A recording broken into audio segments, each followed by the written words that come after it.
I've been thinking about dystopian films, films which portray a really unpleasant future.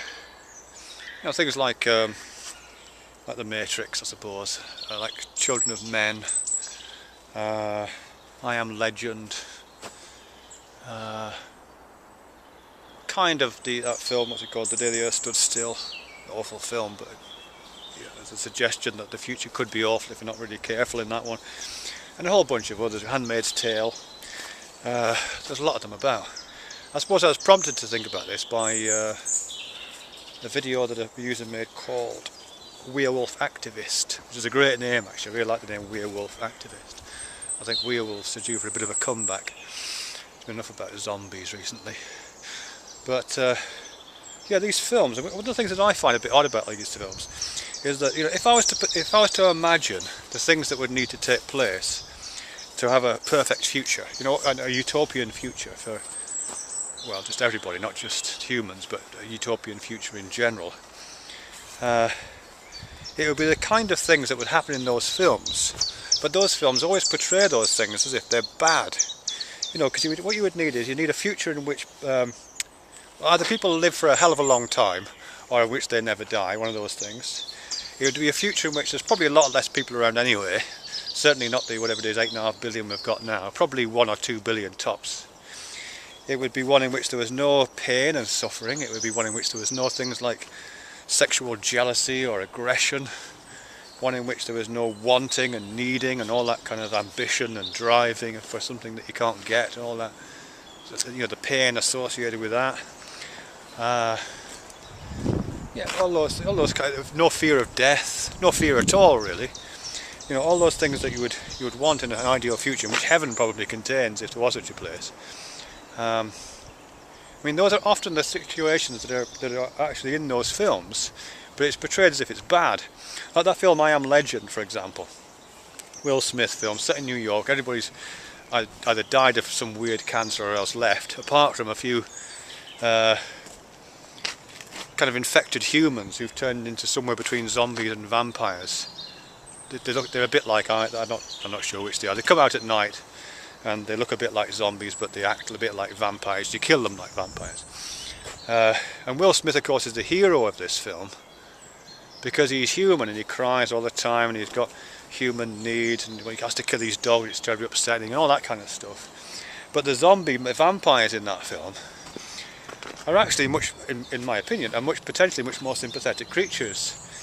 They're very well adapted to their environment. They don't seem to have, you know, they don't look very nice, but I mean the environment, the social environment they move within seems perfectly fine. You know, they don't seem to have pains or problems or anxieties about anything. They enjoy their lives as far as I can tell, you know, killing things and tearing them apart. They have a great time.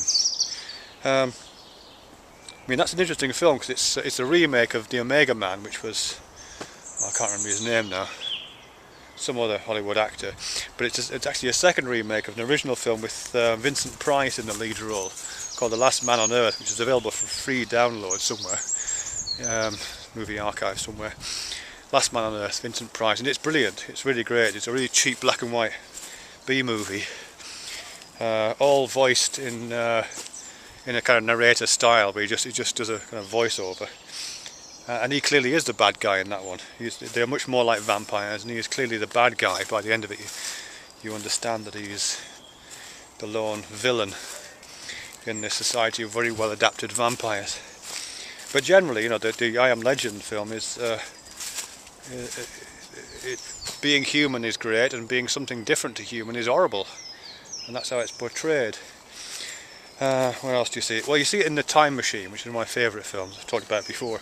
Rod Taylor starred in that film in the mid-1960s, based on the H.G. Wells novel. And he goes to the future in his time machine from the 19th century. And there's the Eloi, these blonde, blue-eyed, fair-haired, fair-skinned men and women relaxing like lotus eaters beside the flowing waters. It's gorgeous, you know, they've got no fear, no pain, and when one of them falls in the water and starts to drown, none of them care. They don't raise a finger to save her because they're not suffering as a result of this. All their needs are serviced. The only slight drawback of that society is the other hominid species that lives on that planet at that point, which is the Morlocks, and they live underground. Again, they seem perfectly happy, but they come out occasionally and harvest the Eloi, call them to their underground homes and eat them. But the Eloi don't seem to mind that. I mean, they don't put up a fight, they go willingly. It's a perfectly balanced society, it's perfectly sustainable, they're not damaging the planet, there's no evidence of pollution or of any kind of cruelty going on, really. So although it's, you know, we feel sentimentally attached to the Rod Taylor character in that, who introduces violence and causes a revolution amongst the Eloi who fight back against the Morlocks, we sympathise with that character. He's a human in a literally post-human society that is ruled by something that's not human anymore, but is probably superior. Certainly it isn't damaging the planet.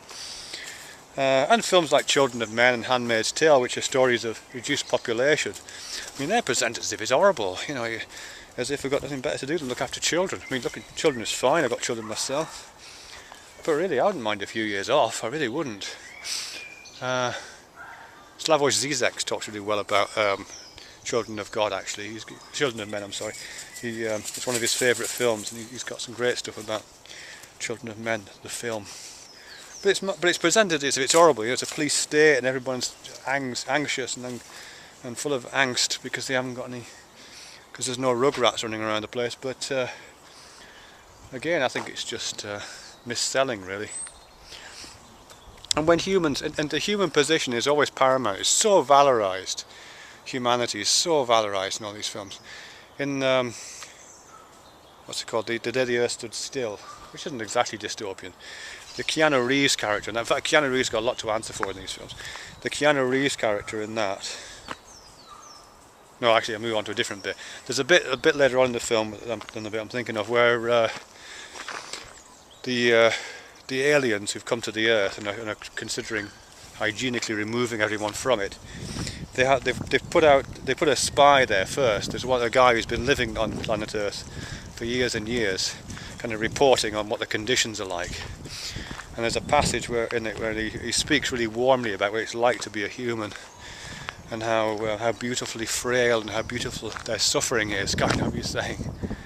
And you just want, yeah, well, kind of, you know. But it's pretty romantic, you know, romanticising the terminal and unpleasant nature of human suffering. And that bit of the film particularly really valorises that. And the same thing happens, it's not a science fiction film, the same thing happens in Wings of Desire, which is a great film, Wim Wenders film, with a fantastic, fantastic dialogue written by Peter Hankey, I think it is. But it's a great film. But there's a bit in there where Peter Falk, who is basically reviving the Columbo detective role he did for years on television, Peter Falk plays the role of an angel who's decided to give up his wings and live on Earth as a human being. And when you do that, you get to experience all the things that humans experience, including mortality and death. And again, he speaks really warmly. He's holding this cup of coffee beside this outdoor coffee stand, and he's just talking about how fantastic it feels in his hand, this lovely cup of coffee. Terribly romantic, you know, about the human condition. Is so romantic because it can feel this sensation on your fingertips, and it can die eventually and suffer. So I just think all of these films, basically, and The Matrix, which I've spoken about before in a different video, they all are, in a sense, they all could be, with a bit of tweaking, presented as utopian visions of an ideal future. But always there's this human chauvinism placed right at the centre of it, where to be anything other than what we are now, to be anything other than self-absorbed, suffering, masochistic, sadistic bastards, you know, to try to evolve perhaps beyond that and maybe look a bit different and be a bit different is a kind of an anathema, really. And they have this constant nostalgia for what it's like to be human. I just think it's time we grew out of it, really, and became something a bit better than human, a bit more interesting, a bit more Borg-like perhaps, or a bit more like vampire zombies. That would be good. Perhaps that's what Jesus is telling us. Perhaps he's saying, hey, in order to be, you know, that whole Bible story, maybe it's all becoming zombies In order to enter the kingdom of God, we have to become a zombie. Maybe that's the message.